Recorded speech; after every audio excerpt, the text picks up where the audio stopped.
Hello my dear students, आप सभी का स्वागत है एमडी क्लासेस में।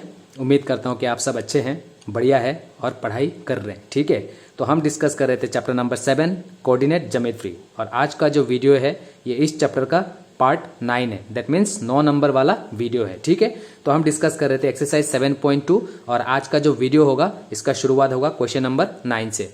तो इस चैप्टर में इस एक्सरसाइज में दो ही क्वेश्चन रह गया, क्वेश्चन नंबर 9 और क्वेश्चन नंबर 10। तो आज इस वीडियो में हम इसको खत्म कर देंगे और हम बढ़ेंगे, कोशिश करेंगे कि हम 7.3 का इंट्रोडक्शन, मतलब उसमें क्या फॉर्मूला यूज होने वाला है उसको हम लोग अच्छी तरीके से आज देख लेंगे। ठीक है, तो अगर किसी ने मेरा इंट्रोडक्शन वीडियो नहीं देखा है तो मैं बार बार बोलता हूं कि आप इंट्रोडक्शन जरूर देखिए इस चैप्टर का। ठीक है, डिस्टेंस फॉर्मूला क्या है, सेक्शन फॉर्मूला क्या है, सेक्शन फॉर्मूला किस काम में आता है, वो डिटेल में एक्सप्लेन किया हुआ है। अगर वो देखेंगे तभी समझ में आएगा कि क्या चल रहा है। ठीक है, और क्वेश्चन को भी समझना बहुत जरूरी है, इसीलिए मैं अपना वीडियो में क्वेश्चन भी अच्छी तरीके से आप लोगों को समझाता हूँ, ताकि क्वेश्चन अगर समझ में आए तो सॉल्यूशन भी आपको बेहतर समझ में आएगा। ठीक है, तो चलिए आज का वीडियो हम शुरू करते हैं। तो मैंने क्वेश्चन लिख के रखा है, एनसीईआरटी का बुक है, तो मैंने क्वेश्चन नंबर 9 लिख के रखा है। ठीक है, तो एक बार पढ़ लेते हैं क्वेश्चन।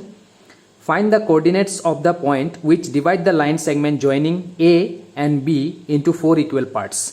तो ये जो क्वेश्चन है, ठीक है, ये किसके साथ मिलता जुलता क्वेश्चन है? देखिए, मैंने आपको कराया क्वेश्चन नंबर 2 जो है, क्वेश्चन नंबर 2 के साथ मिलता जुलता हुआ क्वेश्चन है। ठीक है, तो क्वेश्चन क्या बोल रहा है? अगर एक लाइन सेगमेंट बना है किसको ज्वाइन करके, ए एंड बी, जिसका ए का कोऑर्डिनेट है -2, एंड बी का कोऑर्डिनेट है 2, 8. So find the coordinates of the point which divide the line segment into 4 equal parts. अगर इस लाइन को आपको डिवाइड करना है इंटू 4 इक्वल पार्ट्स, ठीक है, 4 इक्वल पार्ट्स, तो आप कितना पॉइंट लोगे?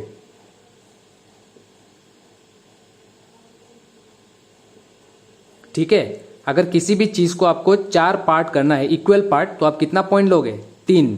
अगर किसी भी चीज को आपको 3 पार्ट करना है तो आप कितना पॉइंट लोगे?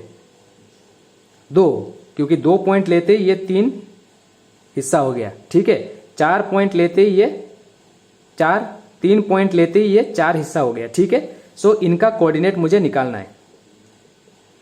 ठीक है, तो सबसे पहले पी का कोऑर्डिनेट, सबसे पहले निकालेंगे पी का कोऑर्डिनेट। तो मुझे बताइए P divide A B, A B को पी ने किस पार्ट में डिवाइड किया? ये तो हो गया फर्स्ट पार्ट। ठीक है, और बाकी कितना रह गया? 3 पार्ट। तो P का रेशियो क्या हो गया? P divide A be in the ratio 1:3। ठीक है, अब निकल जाएगा P का कोऑर्डिनेट। Q देखिए, ये हो गया 2 पार्ट 2, और ये रह गया 2 part 2। That means Q divide A be in the ratio 2:2। 2:2 नहीं लिख के मैं लिख सकता हूं 1:1। इसका मतलब है Q is the mid point of A B, ये भी बोल सकता हूं। और R का रेशियो क्या हो जाएगा? R, ये देखिए 1, 2, 3 हिस्सा, सो ये हो जाएगा 3 पार्ट और ये हो गया 1 पार्ट। सो ये बोल सकता हूं रेशियो 3:1। तो इस तरीके से अलग अलग इस पॉइंट्स का अलग अलग रेशियो है, अलग अलग रेशियो यूज करके आप कोऑर्डिनेट्स निकाल सकते हैं बाय यूजिंग सेक्शन फॉर्मूला। ठीक है, तो चलिए निकालते हैं।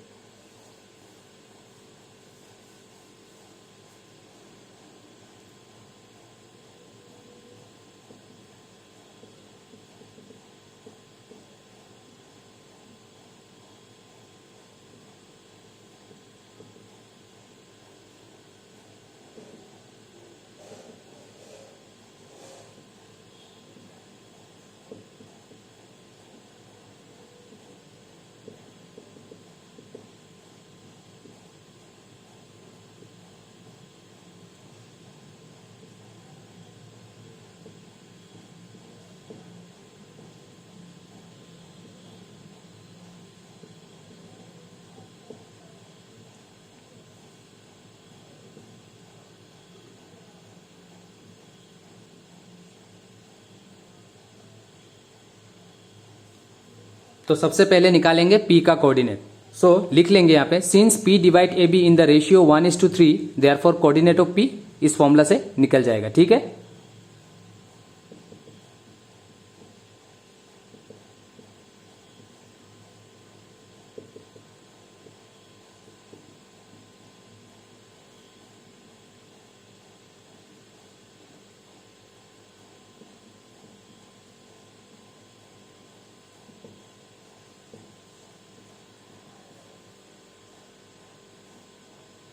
m1 into x2 plus m2 into x1 divided by m1 plus m2, comma m1 into y2 plus m2 into y1 divided by m1 plus m2।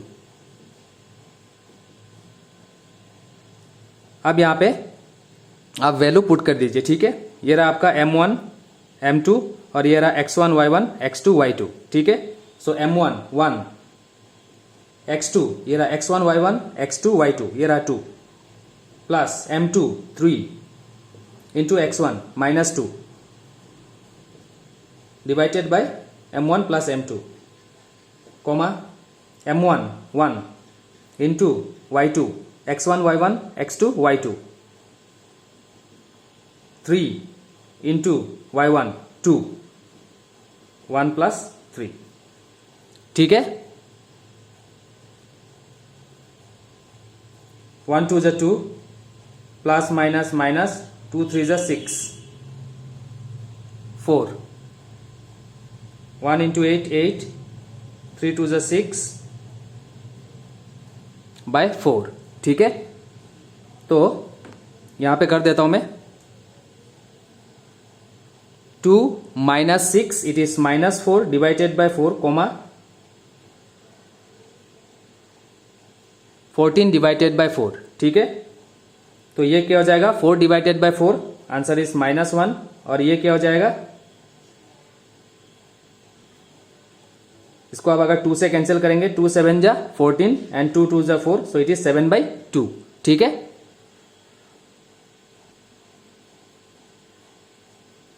So P का coordinate क्या है,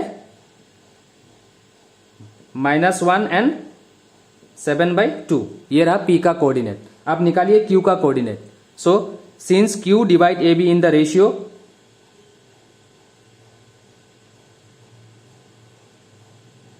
एक दो पार्ट इधर है और ये रहा 2 पार्ट,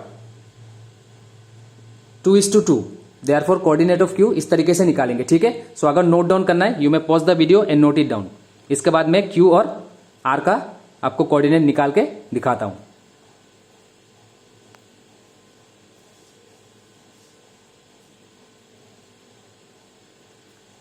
तो चलिए इसको मैं रब कर देता हूं। Since Q divide AB in the ratio 2:2, ये नहीं लिख के आप ये भी लिख सकते हो 1:1, क्योंकि Q is the mid point of AB, AB का मिड पॉइंट है। तो 2:2 है, अगर ये भी यूज करोगे तभी भी करेक्ट है, और 2:2 नहीं लिख के आप 1:1 लिखेंगे तभी भी करेक्ट है, ठीक है।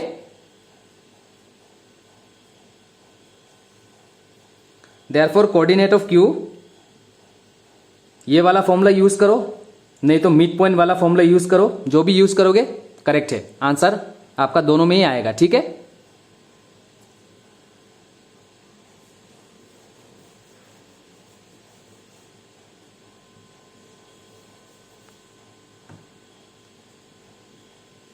One into 2 plus 1 into x1 minus 2 1 plus 1, comma 1 into y2 8 plus 1 into y1 2 1 plus 1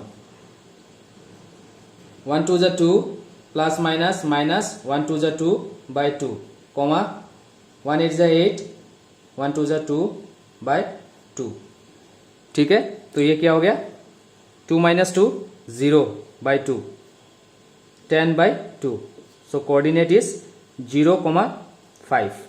सो इसका कोऑर्डिनेट है 0,5, ठीक है। इस तरीके से आप R का निकाल लो। अभी R ने रेशियो बदल जाएगा, ये देखिए R divide AB in the ratio, ये रहा 1 पार्ट 2 पार्ट 3 पार्ट, सो ये हो गया 3 और ये बचा 1, सो 3:1। R के लिए रेशियो क्या है 3:1। सो आप निकालिए coordinate of R।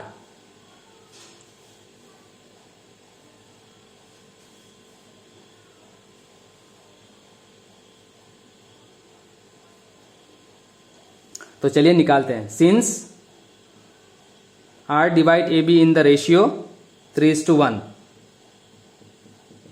Therefore coordinate of r equals to, निकालिए,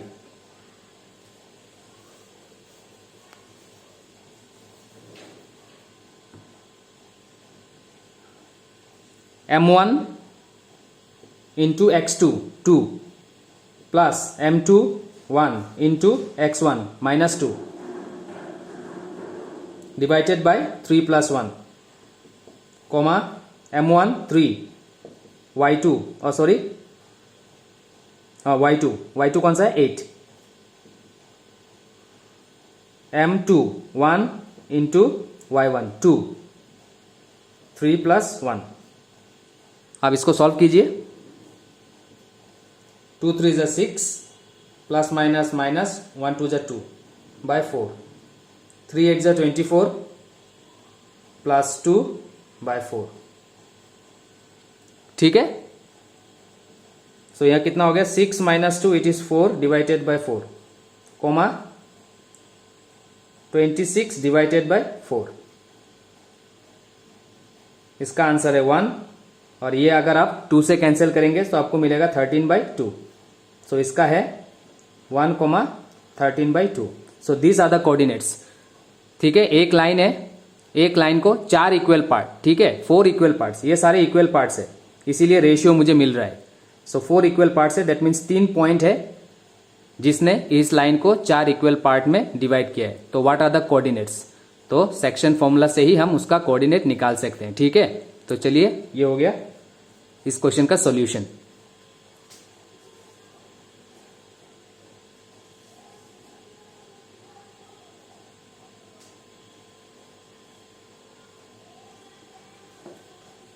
तो चलिए इसको रब कर देता हूं और आगे बढ़ते हैं और लेते हैं इस एक्सरसाइज का लास्ट क्वेश्चन।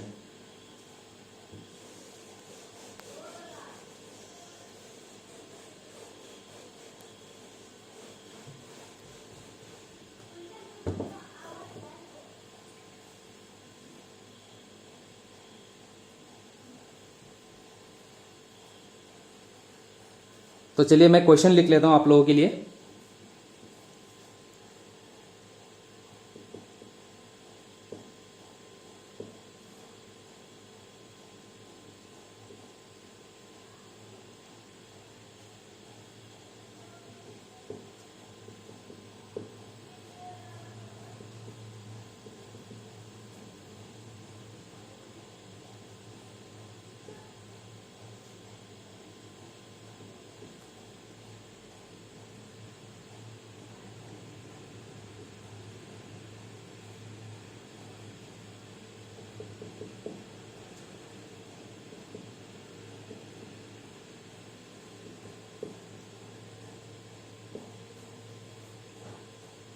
सो ये रहा आपका question, find the area of rhombus if its vertices are 3, 0, 4, 5, -1, 4 and -2, -1 taken in order. तो रोम्बस आपको पता ही है, रोम्बस क्या है,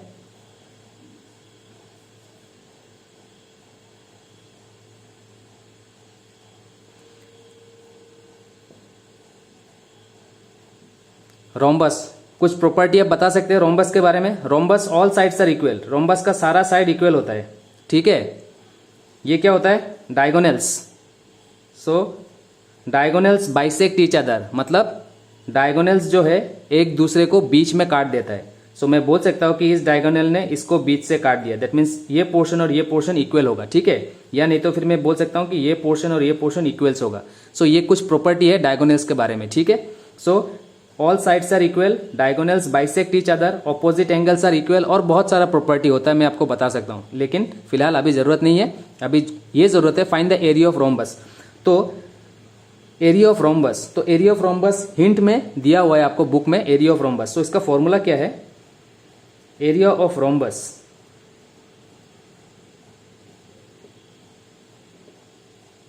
ये होता है फॉर्मूला। एरिया ऑफ रोम्बस निकालने के लिए half into d1 into d2, that means length of diagonal 1 into length of diagonal 2। इस डायगोनल का लेंथ और इस डायगोनल का लेंथ आपको इंटू करना है। ठीक है, half into length of this diagonal into length of this diagonal, तब जाके आपको एरिया ऑफ रोम्बस मिलेगा। तो आप मुझे बताइए, कोऑर्डिनेट्स दिया हुआ है वर्टिसेस का, ये कोऑर्डिनेट्स दिया हुआ है। तो यहाँ पे सेक्शन फॉर्मूला का कोई ज़रूरत नहीं है। हमको क्या निकालना है, length of the diagonal AC। सो एक लाइन का लेंथ निकालने के लिए क्या हमने पढ़ा है 7.1 में, क्या क्या करते हैं हम, डिस्टेंस फॉर्मूला यूज़ करते हैं कि नहीं, डिस्टेंस फॉर्मूला। सो किसी पर लेंथ निकालने के लिए डिस्टेंस फॉर्मूला यूज होता है। तो डिस्टेंस फॉर्मूला से आप AC का लेंथ निकाल सकते हैं एंड डिस्टेंस फॉर्मूला से आप BD का लेंथ निकाल सकते हैं। तो इस क्वेश्चन में डिस्टेंस फॉर्मूला ही काम में आने वाला है। ठीक है, तो चलिए इसका सॉल्यूशन हम करते हैं।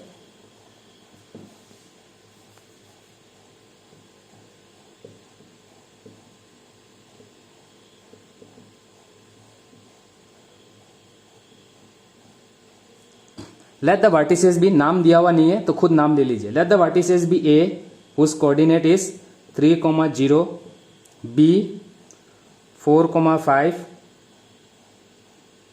C -1,4 and D -2,-1।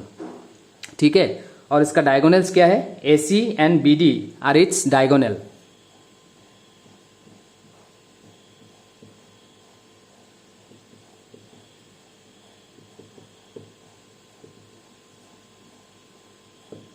ठीक है, तो एरिया ऑफ रोम्बस निकालना है। सो हाफ इंटू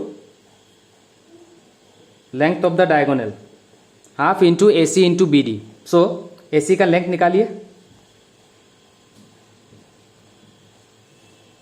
क्या था distance formula, x2 minus x1 whole square plus y2 minus y1 whole square. याद है ना, बहुत सारा क्वेश्चन हमने किया है। तो ये रहा डिस्टेंस फॉर्मूला।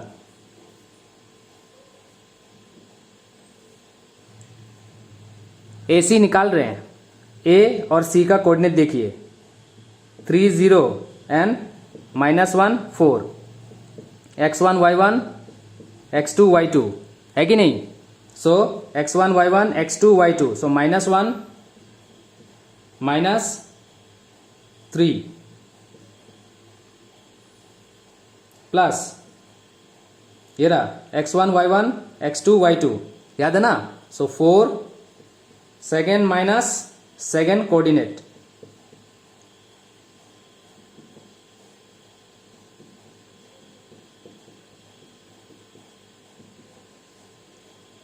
सो -4 स्क्वायर कितना हो जाएगा, 16 एंड +4 स्क्वायर ये भी आ गया 16, 16 + 16 √32।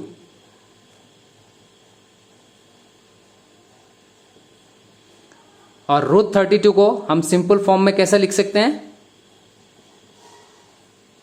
ठीक है, ये भी मैंने बताया हुआ है कि एक नंबर को अगर परफेक्ट स्क्वायर नंबर नहीं है तो उसको सिंपल फॉर्म में हम कैसे लिखते हैं।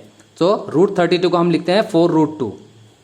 दोबारा बता देता हूं कैसे, √32 इसका मतलब क्या है, 16 × 2, 16 × 2 means √32 and 16 is a perfect square. So ये हो जाएगा 4√2।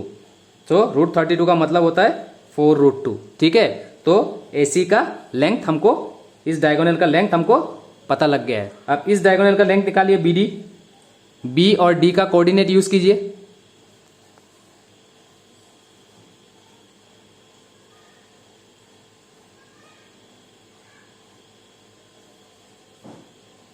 तो चलिए यहां पे मैं निकाल देता हूं।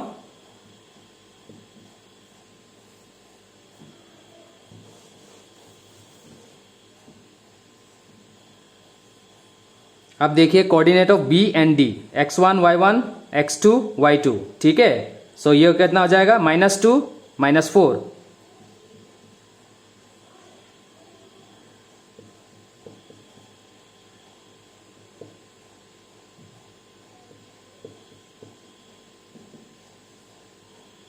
-6 स्क्वायर, -6 स्क्वायर। सो -6 स्क्वायर कितना होता है, 36। ये भी होगा 36 √72। और √72 को हम कैसे लिखेंगे, 6√2। ठीक है, तो AC और BD मुझे मिल गया। अब निकाल लीजिए एरिया ऑफ रोम्बस।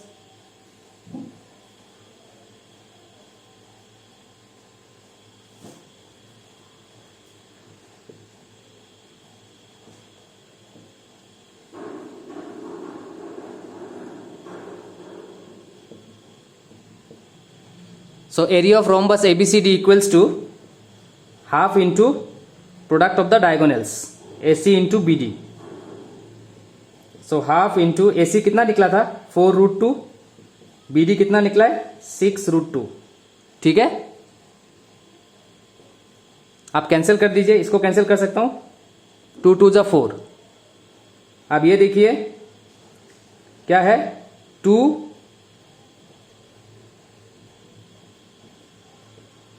तो ये कितना हो जाएगा 2 6 जा 12 एंड √2 इंटू √2. √2 इंटू √2 कितना होता है, √2 इंटू √2 इसका आंसर होता है 2, because √2 into √2 answer is 4 and square root of 4 is 2. ठीक है, तो √2 इंटू √2 डायरेक्टली 2. सो 2 6 जा 12 एंड √2 इंटू √2 इंटू √2 क्या बचेगा 2. तो हम डायरेक्टली लिख सकते हैं 24. 6 ये रहा 2 जो कि रूट के अंदर नहीं है, ये रहा 6 जो कि रूट के अंदर नहीं है. सो 2 6 जा 12 एंड √2 इंटू √2 इसका मतलब होता है 2, दैट मीन्स 24. समझ में आ गया. सो 24 square unit. So this is the area of rhombus. तो ये रहा रोम्बस का एरिया. तो इसमें हमको सेक्शन फॉर्मूला का जरूरत नहीं है. ठीक है, ये तो डिपेंड करेगा क्वेश्चन के ऊपर. तो आई होप आप लोगों को समझ में आया है. ठीक है, तो इस वीडियो में ये एक्सरसाइज खत्म होता है. नेक्स्ट जो वीडियो होगा उसमें हम एक फॉर्मूला डिस्कस करेंगे. बहुत ही इजी फॉर्मूला है. मैं आपको ये भी बताऊंगा कि आप इजीली उस फॉर्मूला को कैसे याद रख सकते हैं, क्योंकि बहुत बच्चे बोलते हैं कि सर ये फॉर्मूला बहुत कॉम्प्लिकेटेड है. ठीक है, तो नेक्स्ट जो एक्सरसाइज है वो डिपेंड करेगा एरिया ऑफ ट्राइंगल पे. सो एरिया ऑफ ट्राइंगल तो हमको पता है, लेकिन वो वाला फॉर्मूला नहीं. एरिया ऑफ ट्राइंगल, क्योंकि चैप्टर है कोऑर्डिनेट ज्योमेट्री. सो कोऑर्डिनेट के मदद से ट्राइंगल का एरिया कैसे निकाल सकते हैं वो फॉर्मूला के ऊपर हम डिस्कस करने वाले हैं. ठीक है, तो चलिए आज के लिए इतना ही ख़त्म करते हैं हमारे वीडियो को. बहुत मेहनत कर रहा हूँ मैं आप लोगों के लिए. ठीक है, आप भी मुझे इंस्पायर और मोटिवेट कीजिए. Kindly subscribe my channel. Okay, kindly subscribe my channel, like my video and share with your friends. आप दोस्तों के साथ शेयर कीजिए, मेरा वीडियो को सब्सक्राइब कीजिए. ठीक है, जब मैं वीडियो डालूं तो आप लोगों के साथ वो चीज़ शेयर हो जाए और आप उस चीज़ का फ़ायदा उठा सकें. ठीक है, तो चलिए समाप्त करते हैं यहाँ पे video. Thank you for watching MD classes. और सपोर्ट करने के लिए धन्यवाद. तो बने रहिए मेरे साथ और सपोर्ट मुझे करते रहिए. ठीक है, तो चलिए आज के लिए रखते हैं. Okay, take care.